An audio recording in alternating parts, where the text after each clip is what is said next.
Michelle Arroyo. Who's Michelle? Yes, Michelle? Michelle Arroyo. How do you spell your last name? Arroyo. Okay, you have got Michael right now, right? Yes. How did that,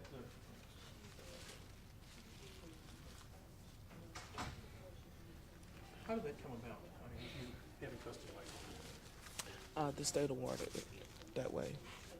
Tell me a little bit about him. I mean, from the night of the incident to now, how's he doing? Tell me a little bit of, in detail a little bit, how he's doing school-wise, something pretty much like you said in the courtroom there. He's doing really good. It's been a challenge, but he's a fighter, you know.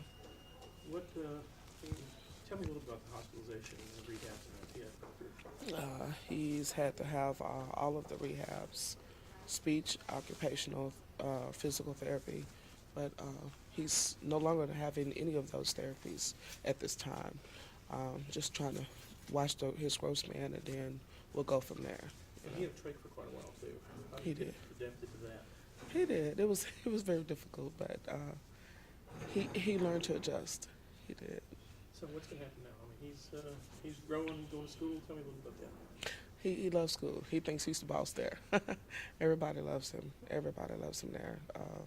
They've seen him come a long way from the wheelchair to the walker to none of that at all. So they've seen him come a long way, and they do. Timeline. He was from the hospital to rehab through getting to you to school and getting out of a wheelchair and such. I want to say from the night of the incident, March, until the wheelchair and the walker throughout the school year of that year. So he was able to go to school and all. Yeah. And kids kind of. What about him getting out of the wheelchair? When did you first find out about it? How was that brought about? That was his own determination. He wanted to walk, and that's what he did. You know, sometimes I would even test him and say, hey, you want to take the wheelchair today? After he was on the walker, and he was like, no, I'm going to stay on the walker. And then he graduated, and I was like, okay, you going to use your walker today? No, I'm going to go on my own. You know, so he did really good. Yeah. What about now? Is he running around trying to play with the rest of the kids? Or He how's he is. able to handle that? He really is. He's doing good. You know, to the best of his ability, he's doing real good. How's he? What about scars or anything? He still has some, but, you know, he's young enough to where I'm thinking, you know, he'll grow out of a lot of them. Has he talked that much about this, or has he discussed it, or just kind of keep quiet about it? He just kind of get quiet. You know, whenever he wants to open up, he may show a little bit of light, and that's it. But You've got a loving family now, and he now does. he's your little brother, actually, He right? is Tell me what your, my little brother. okay, your dad remarried to Dad? He remarried to Daphne, yeah. Okay. Yeah. And he's my little brother, you know. All right. Thanks. Good luck to you.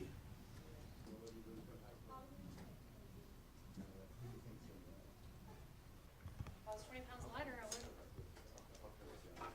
Thanks,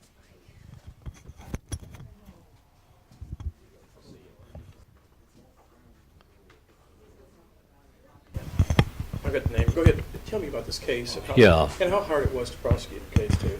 To defend the case, rather. Sure. It was a very difficult case to defend. The insanity defense is a very difficult defense for a jury to understand and to follow, despite the admitted presence of severe mental illness. To a large degree, that's because of our statute in the state of Texas, which I've been actively attempting to, over the last 8 years, to change so that it is more in line and conformity with the rest of the United States. But the fact situation was extremely moving, dramatic, and the injuries to the child, obviously, it was extremely difficult to overcome, and the jury wasn't able to do it. Sure. Okay. What status is she in right now? I mean, as far as mental health and such, how is she doing? She's under medication now. She's been under medication, antipsychotic medication, Risperdal.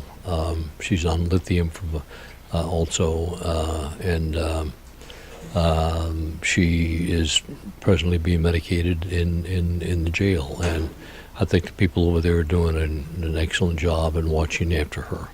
she ever figure out what overcame her? I mean, before somebody's saying she was a loving family, loving mother before that, and all of a sudden she just turned one night. Well, we think that whole issue was preceded by signs that she was drifted into a schizoaffective disorder.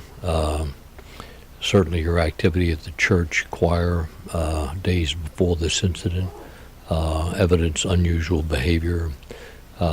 She presented unusual behavior at her job at Walmart, which eventually got her terminated in dealing with customers and with fellow employees.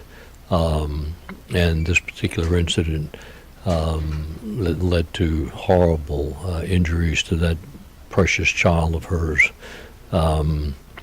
She was attempting to drive out demons, and all the doctors agree that she suffered from a severe mental illness, but the jury found that she, despite that, believed that it was wrong, that she believed that it was wrong to do what she did. Thank you, sir. Okay. Appreciate it. Take care of yourself. Yeah.